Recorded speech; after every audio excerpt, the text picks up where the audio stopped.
Habari wa Tanzania. Leo nimewaletea mada inayosema kwamba Tanzania ndio nchi inayostahili kuwa namba moja kwa utajiri barani Afrika. Jambo la kushangaza, licha ya kwamba bara la Afrika ni maskini sana, Tanzania haipo hata kwenye nchi 20 tajiri Afrika. Tanzania haipo. Umenipata Mtanzania? Sasa tunapotaka kuikomboa nchi yetu kutoka kwenye mikono ya viongozi wahuni, viongozi wanyonyaji, viongozi wa dhalimu, lazima tujue nchi yetu ni tajiri kwa kiwango gani na inanyonywa kwa kiwango gani. Sasa ukitaka kujua kwamba hii nchi ni tajiri au sio tajiri, ziko njia nyingi za kutazama. Lakini njia mojawapo, unachukua pato la hiyo nchi kwa mwaka, unagawanya kwa idadi ya raia wake. Nikupe mfano mdogo, sawa? Kama wewe una shilingi 100,000, una watoto 10, alafu rafiki yako ana shilingi 70,000, ana watoto 2, rafiki yako ni tajiri kuliko wewe. Kivipi? Chukua hiyo 100,000 yako, gawanya kwa watoto 10. Utapata kila mtoto anapata shilingi 10,000. Wakati yule mwenzako akichukua shilingi 70,000, akigawanya kwa watoto 2, kila mtoto anapata shilingi 35,000. Kwa hiyo yule mwenye 70,000 ni tajiri kuliko wewe mwenye 100,000. Nikupe mfano wa pili, sawa? Unaiona China. China ni nchi ya pili kwa uchumi mkubwa duniani, ya pili. Yaani China ina pato la takriban dola za Kimarekani trilioni 20. Urusi ina pato takriban dola za Kimarekani trilioni 2.5, lakini Urusi ni tajiri sana kuliko China. Kivipi? Kwa sababu Urusi ina watu milioni 140, wakati China ina watu bilioni 1 na milioni 400. Umeelewa Mtanzania? Sasa turudi hapa Afrika. Sawa?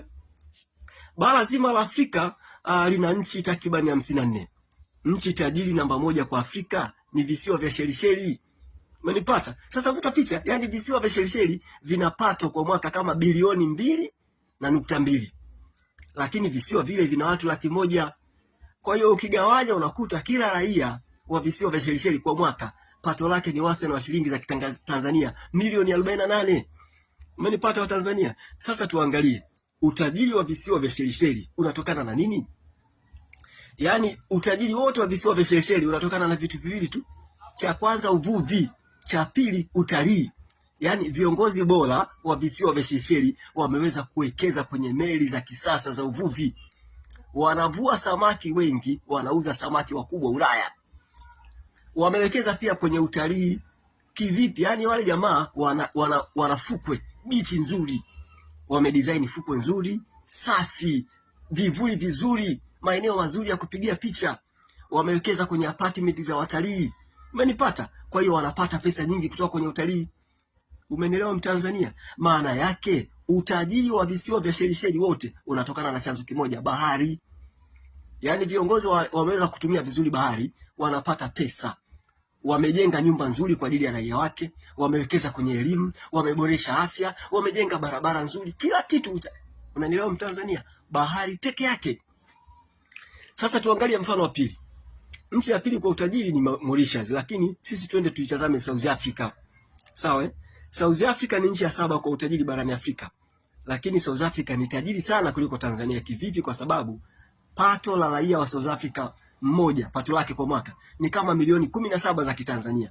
Wakati Tanzania pato lao ni milioni 3 kwa mwaka, wastani kulingana na takwimu za Benki ya Dunia. Umenipata? Sasa tuitazame South Africa, sawa? Utajiri wote wa South Africa unatokana na vyanzo vikubwa viwili. Cha kwanza dhahabu, cha pili almasi. Yaani viongozi wa South Africa walikuwa wanauza dhahabu na almasi. Sawa? Wanawekeza kwenye real estate, wanajenga nyumba nzuri kwa ajili ya raia wake. Wanauza almasi na dhahabu, wanawekeza kwenye automotive industries. South Africa wana viwanda, wanatengeneza magari, pikipiki, baiskeli, kwa kifupi vyombo vya moto, sawa? Wanapata pesa, wanawekeza kwenye tunaita viwanda vya chuma, wanawekeza kwenye bandari, wanawekeza kwenye mabenki, financial sector. Umenipata? Kwa hiyo kwa kifupi utajiri wote wa South Africa unatokana na dhahabu na almasi. Umenipata Mtanzania? Sasa kwa nini mimi nasema Tanzania ni tajiri kuliko South Africa? Nitakupa mfano. Unaiona Tanzania? Kwanza Tanzania kuna madini ambayo South Africa hakuna. Tanzania kuna ruby, Tanzania kuna tanzanite. Pili, Tanzania kuna madini mengi, varieties of minerals ambayo South Africa hakuna. Yaani unaiona Tanzania, sawa? Kuna nikeli, kuna kopa, makaa ya mawe, uranium nyingi kuliko South Africa. Umenipata Mtanzania? Sasa mfano wa tatu, unaiona South Africa. South Africa kuna majangwa matatu. South Africa kuna majangwa, asiongope mtu. Yaani South Africa kuna jangwa la Kalahari, kuna jangwa la Karoo, kuna jangwa linaitwa Namibi. Area covered by desert in South Africa ni zaidi ya kilomita za mraba 700,000. Sehemu kubwa sana South Africa kuna majangwa. Unaelewa maana ya jangwa? Maana yake maeneo hayalimiki, kuna ukame. Unaiona Tanzania? Tanzania ina maji mengi kuliko South Africa. Tanzania ina ardhi nzuri ya kilimo kuliko South Africa. Umenipata? Tanzania inazalisha gesi, South Africa hawana. Yaani South Africa wananunua gesi kutoka Tanzania. Nikuulize, kwa nini South Africa wawe tajiri kuliko Tanzania? Umenipata? Unaiona Kenya? Kenya pia ni tajiri kuliko Tanzania. Yaani pato la Mkenya mmoja kwa mwaka ni kama pesa za Kitanzania milioni 6, wakati sisi Tanzania ni milioni 3. Utajiri wa Kenya unatokana na vitu vikubwa vinne. Kwanza, kilimo cha chai, kahawa, utalii na viwanda. Umenipata? Kenya hawana madini kuliko Tanzania. Kenya hawana ardhi nzuri ya kilimo kuliko Tanzania. Kenya kuna ukame. Kama ulikuwa hujui, Kenya kuna majangwa 4 ndani ya Kenya. Majangwa 4. Yaani area covered by desert in Kenya ni zaidi ya kilomita za mraba 120,000. Sasa Kenya wanakuwaje matajiri kuliko sisi? Kenya hawana mlima Kilimanjaro, hawana ardhi nzuri ya kilimo. Sisi Tanzania tuna kipande kikubwa cha bahari kuliko Kenya. Umenielewa? Lakini Kenya ni tajiri kuliko Tanzania. Nikupe mfano wa tatu. Unaziona zile nchi za kaskazini mwa Afrika, nchi kama Algeria, Tunisia, Morocco, Misri, Libya, hizo nchi zote ni tajiri sana kuliko Tanzania. Jambo la kushangaza, hizo nchi 90% ni jangwa. Unaelewa maana ya jangwa? Hawana ardhi ya kilimo, vyakula vyenyewe wananunua. Maji yenyewe ya kunywa wanachukua maji ya bahari au wanachimba visima. Umenipata? Hizo nchi hazikaliki. Hizo nchi, hebu vuta picha, nchi kama Algeria wanategemea mafuta. Hizo nchi zote zinategemea mafuta, labda na utalii. Sasa nikuulize, nchi kama hizo zinawezaje kuwa tajiri kuliko Tanzania? Kivipi? Umenipata? Ukija kuchunguza utakuja kugundua hakuna nchi tajiri kama Tanzania Afrika, haipo. Mwingine anaweza akasema Kongo. Unaiona Kongo? Tanzania ni tajiri kuliko Kongo kivipi? Nikupe mfano mdogo. Kwanza, ni kweli Kongo ni kubwa kuliko Tanzania, kwa maana Tanzania inaingia mara 2 kwa Kongo. Lakini pia Kongo na madini mengi kuliko Tanzania. Lakini sawa, Tanzania ina maji mengi. Yaani maji ambayo yako Tanzania ni mara 2 ya maji ya Kongo. Hilo la kwanza. La pili, Tanzania kuna bahari. Kongo hawana bahari. Ukiwa na bahari, wewe ni rafiki wa dunia. Unaweza kufanya biashara dunia nzima. Kongo hawana bahari. Kwa hiyo for that factor only, Tanzania ni tajiri kuliko Kongo.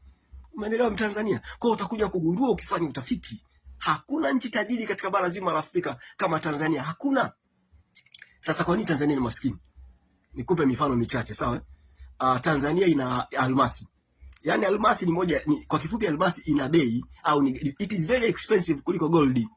Umenipata? Lakini almasi ya Tanzania 70% ya mapato ya almasi anayachukua mtu huyu anaitwa Rostam Aziz. Yaani Rostam ndio anachukua 70% ya mapato ya almasi ya Tanzania. Kivipi? Umenipata? Yaani pesa ambazo zitakiwa ziwanufaisha Tanzania wote anazichukua mtu mmoja. Sasa ukienda kwenye madini huko mengine ndio utashangaa. Yaani mikataba mingi ya madini Tanzania wanaokula ni viongozi. Watanzania wanabaki maskini. Ndio maana anakuambia Mtanzania wanaoifukarisha nchi ya Tanzania ni viongozi. Yaani utajiri wa nchi upo kwenye mifuko ya viongozi. Umenipata? Nikupe mfano wa tatu.